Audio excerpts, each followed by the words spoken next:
வணக்கம் 2024க்கான TNPSC AE exam 10வது மாசம். அதாவது அடுத்த மாசம் வந்து நடக்க போகுது. இந்த 2024 ஜனவரி மந்த் வந்து ஒரு ஏஇ எக்ஸாம் வந்து நடந்தது. இந்த ஜனவரி மந்த் நடந்த ஏஇ எக்ஸாமுக்கான ரிட்டன் ஸ்கோர் வந்து பார்க்கும்போது தமிழ்நாட்டிலேயே ஒரு ஃபீமேல் கேண்டிடேட் தான் அதிக மார்க் வந்து எடுத்தாங்க. அதாவது 352.50 மார்க் வந்து ஸ்கோர் பண்ணியிருந்தாங்க. ஆனா அவங்க வந்து ஸ்டேட் டாப்பரா, ஸ்டேட்ல ஃபர்ஸ்ட் ரேங்கான்னு கேட்டா கிடையாது. ஏன்னா அவங்களுடைய இன்டர்வியூ மார்க் ரொம்ப கம்மியாயிடுச்சு. 36 மார்க் தான் வந்து அவங்க வந்து இன்டர்வியூ எடுத்தாங்க. இப்ப ஸ்டேட்லயே டாப்பர் உடைய மார்க் என்ன அப்படின்னா 396. நான் இன்டர்வியூவோட சேர்த்து நான் சொல்றேன். அந்த 396 எடுத்த கேண்டிடேட் ஒரு மேல் கேண்டிடேட். அவங்களுடைய ரிட்டன் ஸ்கோர் வந்து பார்த்தீங்க அப்படின்னா 351. அதாவது ரிட்டன்ல அவங்க 2வது மார்க் தான். பட் ஓவராலா பார்க்கும் பொழுது ஸ்டேட்லயே வந்து டாப்பர். பிகாஸ் அவங்களுடைய இன்டர்வியூ ஸ்கோர் 45 மார்க் வந்து வாங்கியிருக்காங்க. அதாவது ஃபர்ஸ்ட் ஸ்லாட் வந்து வாங்கியிருக்காங்க. சரி, ஓகே. இந்த ஸ்டேட் டாப்பர் ஆகிறது இல்ல ஃபர்ஸ்ட் மார்க், செகண்ட் மார்க் இத மாதிரிலாம் வந்து ரேங்க் லிஸ்ட் வந்து வெளியிடுறாங்க இல்லையா? சோ இதுல இன்டர்வியூ அப்படின்றது ஒரு பெரிய ரோல் பிளே பண்ணாலும் கூட, அதாவது ஒரு மேல் கேண்டிடேட் அவங்களுடைய ரிட்டனை விட இன்டர்வியூல 45 மார்க் வந்து எடுத்திருக்காங்க ஃபர்ஸ்ட் ஸ்லாட். ஃபீமேல் கேண்டிடேட் இன்டர்வியூல 36 மார்க் தான் எடுத்திருக்காங்க. சோ அதனால அவங்க 396 இங்க 388 இது போல ஒரு ஹியூஜ் டிஃபரன்ஸ் இன்டர்வியூல காட்டியாச்சு. இன்டர்வியூல ஒரு பெரிய ரோல் பிளே பண்ணியிருந்தாலும் கூட, ரொம்ப தவிர்க்க முடியாத ஒரு சக்தியா நமக்கு கண்டிப்பா ஜாப் வேணும் அப்படின்னா, ரிட்டன் உடைய மார்க் தான் ரொம்ப ரொம்ப முக்கியம். ரிட்டன் ஸ்கோர் தான் ரொம்ப ரொம்ப ரொம்ப முக்கியம். இந்த ரிட்டன் ஸ்கோர பூஸ்ட் அப் பண்ணணும் அப்படின்னா என்ன பண்ணலாம்? அத தான் நான் சொல்லப் போறேன். இப்ப அப்ராக்ஸிமேட்லி நமக்கு வந்து ஒரு 20 டூ 25 டேஸ் தான் வந்து இருக்கு. ஓகேங்களா? அதுவே அதிகபட்சம் தான். சோ இந்த 20 டேஸ நம்ம எப்படி எஃபெக்டிவா யூட்டிலைஸ் பண்ணலாம் அப்படின்னா, ப்ரீவியஸ் இயர் கொஸ்டின பேஸ் பண்ணி நம்ம வந்து ரிவைஸ் பண்ணிக்கிட்டோம் அப்படின்னா, எஃபெக்டிவா வந்து யூட்டிலைஸ் பண்ணலாம்.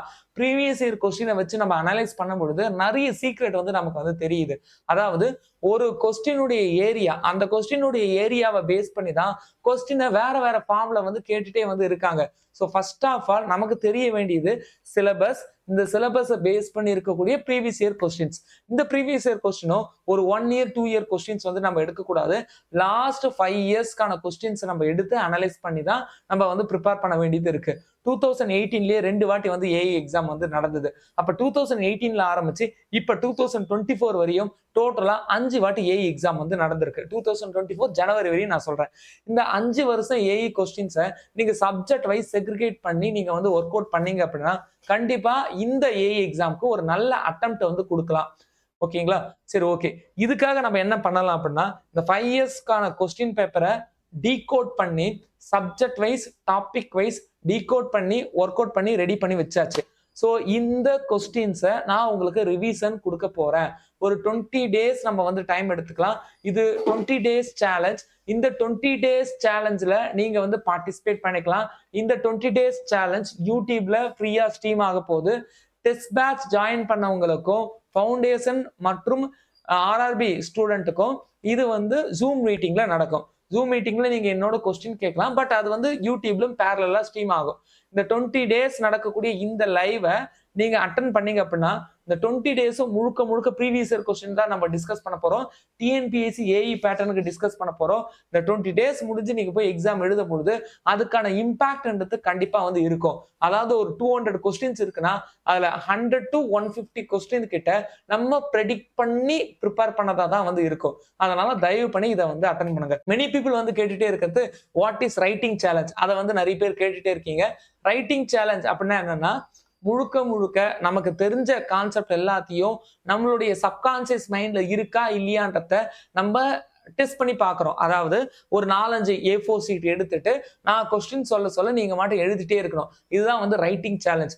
இந்த ரைட்டிங் சேலஞ்ச் எப்படி சார் இருக்கும் அப்படின்னா, காலையில நம்ம வந்து உட்கார்ந்துட்டோம் அப்படின்னா, அது அப்ராக்ஸிமேட்லி 8 to 9 ஹவர்ஸ் வந்து இருக்கும். இந்த ரைட்டிங் சேலஞ்சும் கண்டிப்பா ஏஇ எக்ஸாம் போகறதுக்கு முன்னாடி நம்ம வந்து கண்டக்ட் பண்ண போறோம். இந்த ரைட்டிங் சேலஞ்சில நீங்க பார்ட்டிசிபேட் பண்ணணும்னா கூட கண்டிப்பா நீங்க எனக்கு வந்து டைரக்ட் மெசேஜ் வந்து பண்ணலாம். இந்த ரைட்டிங் சேலஞ்ச் ஆல்ரெடி நம்ம வந்து கண்டக்ட் பண்ணோம். சோ ஆசிரியர் தினம் அந்த டைம்ல வந்து நம்ம வந்து கண்டக்ட் பண்ணோம். இந்த ரைட்டிங் சேலஞ்ச் எப்படி இருந்தது அப்படின்னு பார்க்கணும்னா, டிஸ்கிரிப்ஷன்ல லிங்க் இருக்கு. அங்க நீங்க அந்த அன்லிஸ்டட் வீடியோவை நீங்க போய் பார்க்கலாம். அதாவது 1 டே ஃபுல்லா எப்படி எழுதுனாங்க அப்படின்ற அந்த வீடியோக்கான லிங்க் வந்து கீழ இருக்கு. நீங்க போய் பார்க்கலாம். ஓகேங்களா? ஸோ இந்த ரைட்டிங் சேலஞ்சும் நீங்க வந்து பார்ட்டிசிபேட் பண்ணலாம். அப்கமிங்ல இதெல்லாம் இருக்கு. ஸோ 20 டேஸ் சேலஞ்சுல நான் உங்கள வந்து மீட் பண்றேன். So be ready and be prepare. Thank you. All the best.